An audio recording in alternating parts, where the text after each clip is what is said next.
Hi, good morning to all of you. నాన్న, ఈ 2 సంవత్సరాల లోపు పిల్లలకు స్క్రీన్లు చూపించడం వారి మెదడు మీద అభివృద్ధి మీద దీర్ఘకాలికంగా ప్రతికూల ప్రభావం చూపవచ్చు అనేది ఒక కొత్త అధ్యయనం చెప్తుందంట నాన్న.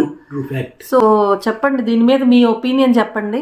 ఇప్పుడు ఇన్ఫ్లుయెన్స్ ఎలా ఉందంటే impact reel content, real content, reel world, real world. అప్పటి నుంచి పెద్ద ముసలి వరకు చాలా తెలియక చేసింది సమాజం.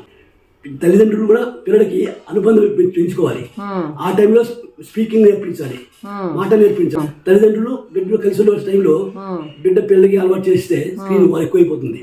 దానివల్ల ప్రభావాలు కాగ్నిషన్, తెలివితేటల మీద తగ్గిపోతుంది, బుద్ధి మీద ప్రభావం పడుతుంది, సమాజం పట్ల అవగాహన లేకుండా పోతుంది, మాట్లాడే స్కిల్స్ పోతాయి. ఈ టైంలోనే 2 yearsకే ఫుల్ బ్రెయిన్ యాక్చువల్లీ అంటారు కదా, 2 ఏళ్ల లోపలే ఫుల్ బ్రెయిన్ డెవలప్మెంట్ అనేది. దేవుడు ఏమి ఇచ్చారంటే 2 years నాటికి ఎంత బ్రెయిన్ ఉంటే మాక్సిమం కెపాసిటీ అప్పుడు రీచ్ అవుతుంది. ఆ టైంలో స్కిల్స్ నేర్పించాల్సిన పేరెంట్స్ ఏ కారణం చేతనో టీవీ పెడితే మంచి కంటెంట్ మంచి ప్రభుత్వం చెప్పిందేమో కానీ మంచి కంటెంట్ ఎప్పుడైనా ఉంటే డెవలప్ అవ్వచ్చు, కానీ వాటి బదులు వీలు చేస్తారు. ఎడిక్ట్ చేసేస్తున్నారు చిన్నప్పటి నుంచి. ఫిజికల్ డిఫార్మెంట్స్ ఏమిటంటే మెలటోనిన్ పిగ్మెంట్ చిన్న వయసులో ఉంటుంది, అప్పుడే నిద్ర ల్యామ్ అయిపోతుంది. ఓహో, ఆ స్క్రీన్ నుంచి వచ్చే ఆ బ్లూ లైట్ అనేది ఎఫెక్ట్ చూపిస్తుంది, బ్యాడ్ ఎఫెక్ట్. ఆందోళన, భయము, యాంగ్జైటీ, డిప్రెషన్, సైకోసిస్, ఇరిటబిలిటీ, హైపర్ యాక్టివిటీ, కోపము, చిరాకు, ఇవన్నీ ఆ చిన్న పిల్లల నుంచే వచ్చేస్తున్నాయి.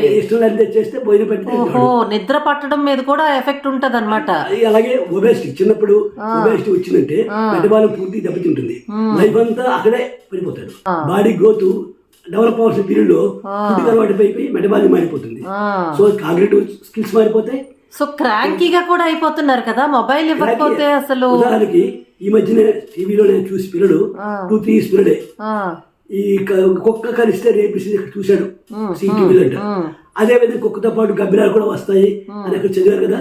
అది టీవీలో చూసి డెఫినెట్ గా నాకైతే వస్తుందేటో, అలా చావు నాకు వస్తుందేటో అని భయపడి ముందే చావుకి ప్రిపేర్ అయ్యే విధంగా పిల్లలు డెవలప్ అయ్యారు. ఇది ఎగ్జాంపుల్ కూడా ముఖ్యంగా ఈ అధ్యయనం మాత్రం చెప్తుందంట కదా, 2 ఏళ్ల లోపు పిల్లలకి స్క్రీన్ టైం వల్ల మేజర్ డ్యామేజ్ ఉంటుంది. అనుబంధం తగ్గిపోయింది, సమాజానికి పిల్లలకి అనుబంధం మారిపోయింది, మాట్లాడే శక్తి తగ్గిపోతుంది. సో ఎక్కువ టైము పేరెంట్స్ పిల్లలతో కథలు చెప్తూ ఆటలాడుతూ గడపాల్సిన టైం అది.